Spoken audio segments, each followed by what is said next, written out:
Welcome to a Follow the Bots tape reading lesson sponsored by Skeeto. Today is Wednesday, June 12th. You're looking at the Trade Status Monitor, and today offered a very good opportunity to see how 21st century tape reading, real-time tape reading, can help you in the heat of the moment to either turn your position around or get out of a bad position. We had a trade today, trade number 4, and this is in the Trade Status Monitor. It's to buy the pullback in the 1623, 1622 area.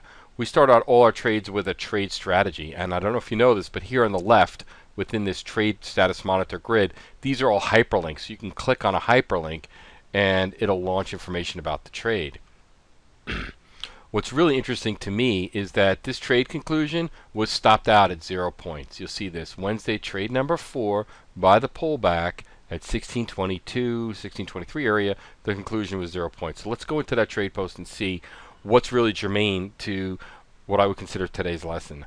The trade got stopped out, but what's really interesting is the aggressive trade strategy, realizing this in real time. I want you to know that this was posted at 11:46 Eastern, and the thinking at the time was that after getting stopped out, the aggressive trade strategy was really to sell the breakdown at 1623.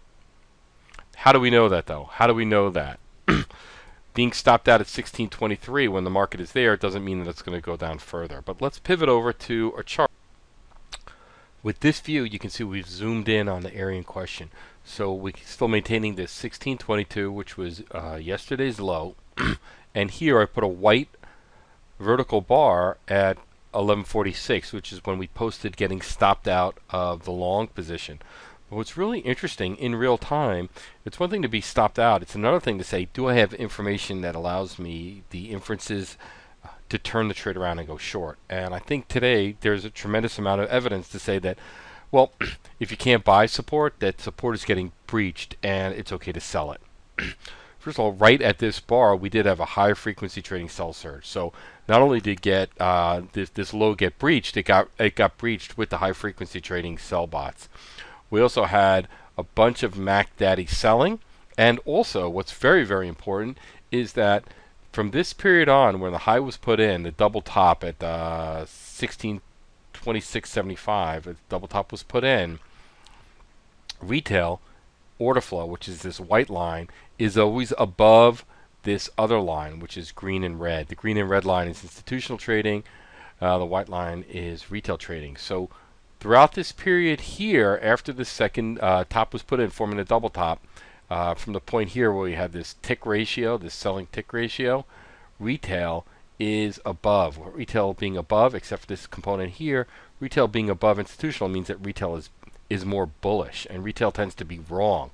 So this march directly down to the 1625 before the first material pullback was accentuated by a couple of high-frequency trading sell surges, consistent selling in Mac Daddy, wind going red and staying red, and retail being wrong, retail being more bullish than institutional. If we pivot back to the trade post, we saw that this 1623 number to be breached would likely auction price down to 1618. And let's just go back here. The price actually went pretty much directly to 1616, but you'll see at 1675 there was also a little bit of a bounce, which is close to the 1618 number. It's one tick away. Right after that, boom, boom, more HFT sell surges right into the first low. At that point, you'll see that institutional and retail came up combined, and wind started to pull off. To learn more, take a tour of www.followthebots.com.